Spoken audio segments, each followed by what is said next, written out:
Мастерски насмешить читателя и слушателя, и сделать это тонко и интеллигентно всегда удается Мише Рабиновичу. Тем более, что он не пишет пародии на стихи, он пародирует предметы, ощущения и саму жизнь. Приглашаем к тосту Мишу Рабиновича. Миша Рабинович, Соединенные Штаты Америки.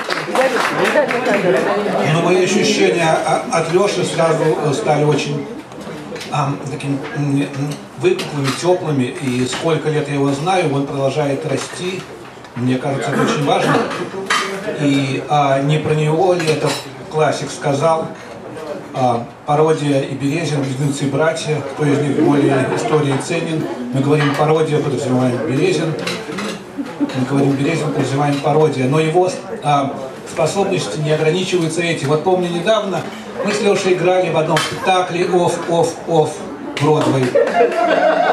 И Леша играл главную роль черного альпиниста. И когда я его впервые увидел, это случилось на сцене, так получилось, что репетиции мы не пересекались. Мне стало страшно, я спросил, кто это, вот, я его не узнал. И способности, умения Леши, конечно, не ограничиваются этим. Вот сегодня мы ехали сюда, и у нас машина, колесо сломалось, спустило. Я сразу о тебе подумал, конечно, потому что мне не удалось заменить колесо, приехал специалист, ему тоже не удалось. Но я думал не только о том, что мы можем опоздать, но о том, что Леша бы наверняка все сделал как надо и здесь.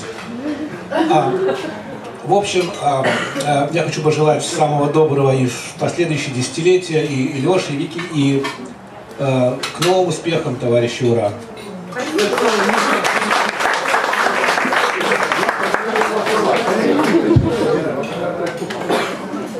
Ну вот, друзья, мы продолжаем поздравить